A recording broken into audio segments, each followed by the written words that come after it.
The Gina and Maddie podcast. Gee, you going after the Coastie mag ladies' jobs? Yes, I actually could. I need to suggest when I see the girls on Friday, I'll tell them about these places.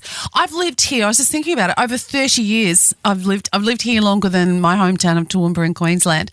And I found two places this week that I have never, ever been to. And I have to tell you, because you're going to want to go.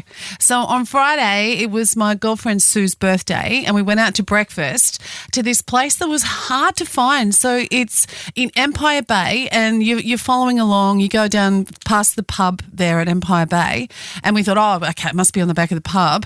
No, a little bit further, no signs. It's a place called the Chef's Garden, and it's this little cafe kind of / restaurant that's set in, you arrive, honestly, no sign.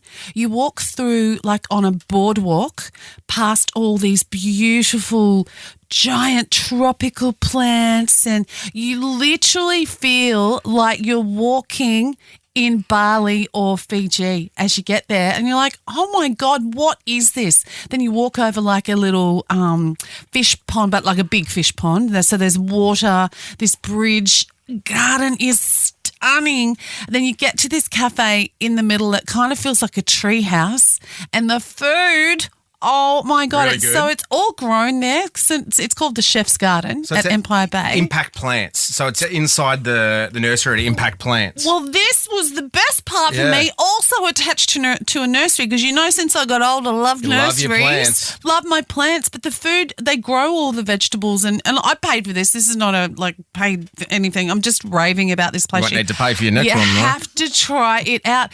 Everything's grown there. So I had a turmeric and ginger immunity shot, which is like this little... In the arm or... in a little sort of shot glass. It was pretty spicy. It had chili and you just felt you had that and you thought, oh God, I'm not going to get sick for 3 months. And then I had just poached eggs, but with all these fresh vegetables that they'd grown with little petals and nuts from the garden, and just really different versions of brekkie, because you go out to different places for brekkie. Yeah, you're looking at the menu now. I'm looking at the menu now. It's an apple and spice pancake, fresh oven-baked pancake with apple butter, poached fruit, vanilla bean ice cream, topped with nuts, a cornflake praline, toasted coconut and orange seed. Oh, my Yum. Lord. And the boys had chili scrambled eggs, which was, can you read that? And they said it was just incredible. So that's scrambled eggs in chili oil with chorizo, potato bites, confit tomato, smoked whipped feta, yum, rocker, our smoky house chipotle sauce. Oh, what are you doing to me, G? I'm making you hungry for breakfast. Salivating. It's absolutely incredible. And it was actually quite busy, so lots of people obviously know about it. But if you haven't been, go and check out the Chef's Garden at Empire Bay. Delicious and an experience as well that I did not know about. And then speaking of other things I did not know about, yesterday, if you looking on my socials, I got to see some whales. I went for a walk with my beautiful friend Amanda. Oh my God, at McMaster's Beach. So I followed her. Got lost trying to go home to put maps on to leave because she stayed for longer. You didn't Hansel and Gretel it? Just have some mixed trail nuts just to get out of there again? I took 2 or 3 wrong turns first. I thought, this is ridiculous. I'm only in McMaster's Beach. Finally put my map on and found my way home. But you're driving along and you just park out the front of someone's house basically, and this trail pops up, this walking trail pops up in front of you, and it's all kind of white pebbles. And then you come around this corner and you see this big mountain and it's white pebbles, and it looks like it's going to be really hard. You have to walk up there and be careful you don't slip over. And lots of people obviously do slip over because it's a bit slippery. And then you go through this little magical, it's almost like a tunnel of trees, and then ta-da, you come out the other side and you feel like you're standing on the edge of the earth. Walk a little further, then walk down. I slipped over. There was no one there to see it, which was nice. So if you slip over on white pebbles, that age-old question, and no one's there to see it, did it actually happen? Well, it leaves a big white pebble mark on your bum. Oh, it did happen. It did happen. But the view, and then because you feel like you're right on the edge of the world, the whales are just right there, and we sat there for hours. I literally heard a whale. I could hear it. They were so close. And it was just this magical place. That's them. And I left there just going, oh, my God, how good is the Central Coast? And the world just felt right again. It was just a little bit of peace I needed, and incredible. So you got to check out that Max Beach Walk, but it's a local secret, so it's hard to find. Just follow someone you think you're getting there. Watch out you don't slip over and get marks on your bum. And also, check out the Chef's Garden at Empire Bay if you... two places I bet you've never been. Love. Gina and Maddie. There's only one person we talk tech to. He's from EFTM.com. Trevor Long. I'm just going to put him through the age assurance technology that we have here, and it's coming up. Oh, Trev, you're 21. Congratulations, Trevor That's Long. about as accurate as you can get, too. I know Gina wants to talk to you about these Meta Oakley glasses, but can we just talk about the cluster that is going to be banning under 16-year-olds from social media? I've been saying it ever since the start. There is nothing that's going to work about this, and age assurance is one of this. Age assurance refers to the idea of being able to accurately determine someone's age by, in some ways, they've tested facial recognition, they've tested waving at a camera, a whole range of things. And the government's taken this approach and they've said it can be done. And they've said it can be done because a bunch of companies who provided that technology have said it can be done. But when you read the details, those companies also say that it can be done with certain accuracy levels. So one of them, for example, said, we can determine that a kid is under 25 or under 13, and we can do so with an accuracy of about a year and a half. Now, that means a 15-year-old in 10 months, maybe 14 or maybe 16 and a half. So can we get some accuracy here? Because what matters, and this, if I had my time with the Prime Minister, this is exactly what I'd say. I'd say, how are you going to determine that a child who turns 16 today is 16 today? Because that's all that matters. When all these kids, my kids included, turn 16, they're going to want social media on their birthday, for their birthday. It's the cheapest present you'll ever give them as kids. Yeah. But unless the technology exists to determine that they are exactly 16, how do we do it? So that's the biggest challenge we've got. And there's breaking news today that YouTube, the e-safety commissioner, has determined that YouTube should be included as part of the social media ban. So we're 6 months away from implementation. We don't even know how it's going to work. And the Prime Minister famously said that he's taking it out of the parents' hands. Now, how is that being taken out of the parents' hands if there's going to be age verifications that are wrong, Trev? This is exactly the problem. And to be honest, that statement is the worst statement I've ever heard in this whole thing. None of this should be taken out of the parent's hand. It's called parenting. So the idea that the responsibility of what your kids do on their phones is up to TikTok and Instagram to be ruled upon is wrong. And so we have problems with what's included, how you determine someone's age, and in the end it comes down to the parent has to show ID, and that's the only way that you can verify someone's age. Can I ask you to look into your tech crystal ball, Trevor Long? Because, there's a lot of young families here on the coast. Look into it and see 6 months from now, when this comes into action, what is going to happen? I don't see how it comes into action, to be honest. I think there'll be a delay. Yeah. I think they have to legislate a delay on this because we simply don't have enough validity to the whole thing. And if it does come in, it's going to be an absolute disaster because within weeks of it coming in, there'll be stories in all the papers that fought for this ban. There'll be stories about how a child got onto these services because, of course, I don't want to break it to you, there's 16-year-olds that are drinking, and that's illegal. But it's going to happen. It's going to happen because there is no real assurance around how this ban will work. All right, let's change gears a little bit here. Yeah, hey Trev, I'm busting to know, what is this thing Meta or Facebook partners with Oakley for new smart glasses? Tell us, are we about to all feel like we're on a spy movie? Absolutely. The Meta have previously partnered with Ray-Ban.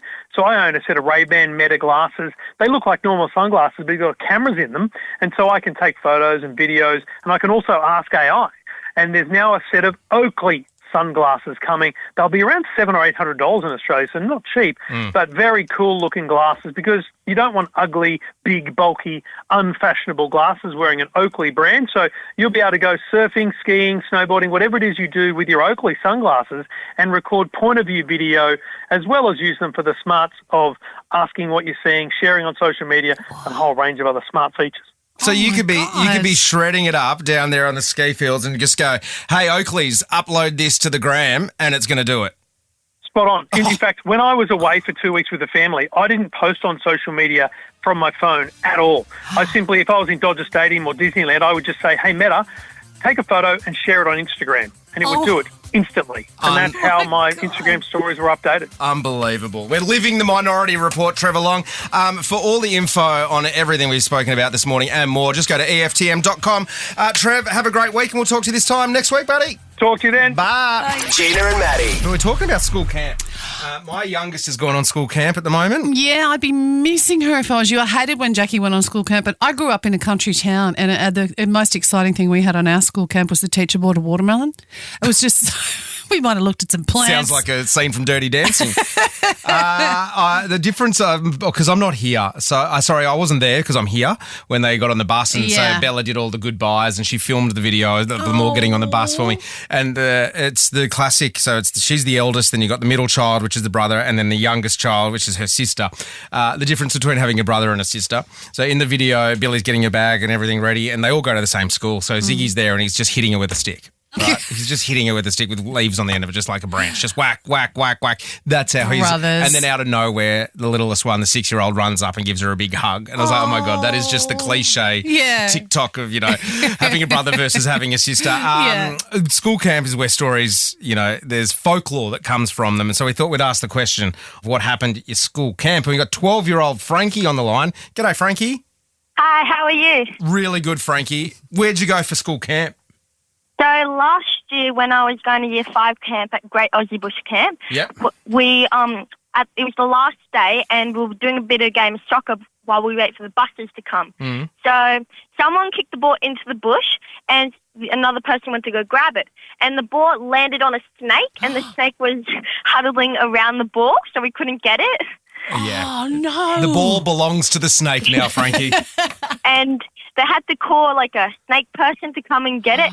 So we ended up getting a snake, but we couldn't find the ball. So yeah, no, that's gone, long gone. Did you get a cabin with your mates? Was it, or were you? Yeah. That's the best thing about it. If you go on a camp, you get a cabin with your friends. On your Frankie. Hey, Em. Hey, how you going? Oh, good. Em, tell us about your camp story. So I also have an Aussie bush camp story. Oh. They had like this mud pit that you had to like work as a team to build a bridge across it. Yeah. And I had fallen off into the mud pit halfway through and I must have cut my leg open on some rocks at the bottom of the mud pit or something. I got out of the mud pit and the workers had like hosed all the mud off me and I had blood dripping down my leg. Oh God.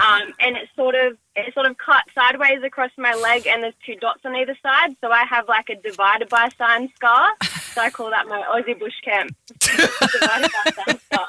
Oh, I love that. Imagine your parents getting the call. Oh my God. She's okay. She just sliced her knee open in a mud pit. Mel's in Terrigal. Morning, Mel. I cannot wait to hear your story about school camp. When I was 10, we lived in Hong Kong. I lived in Hong Kong with my family and we went to school camp. And the toilets were the flat toilets on the ground that you have to squat. The showers were right next to them. So basically it was right next to the shower. And my friend was in the shower and as she was getting out, she stepped backwards and she slipped and her whole leg went down the hole of the toilet. No. So it was 6 hours to get her leg out because there was a pipe down the bottom and her foot actually got stuck around this pipe. That took a real turn, Mel. Oh, my God. Wow. Did That's she the worst. end up with a new nickname like Poo Pit or Lou or anything like that after it? No. It was a long time. Yeah. I can't remember. No, I appreciate your call, Mel. Shell, school camp. We went to like a scout hall up a little bit like into Carryong in the bushland. Mm-hmm. And one of the days we all went on a bushwalk. For some reason we were in 2 groups. Don't know why my group didn't have a teacher with us. But we were all walking and then we had the old school yellow cricket bat and the handle was to face the way. If we got separated, to face the way where it went back to camp. Yep. Yeah. Of course, the troublemaker of the class was at the back of the first group. He turned the cricket bat. So we went straight. We got lost for about 2 hours. No. One girl got a leech in her belly button and we got found by 2 inmates and the correctional officer on their walk. What? And, they said you know, go any further, we would have ended up at the correctional centre up at Carryong. Oh, Shell, you win. I don't think we can beat that story today, mate.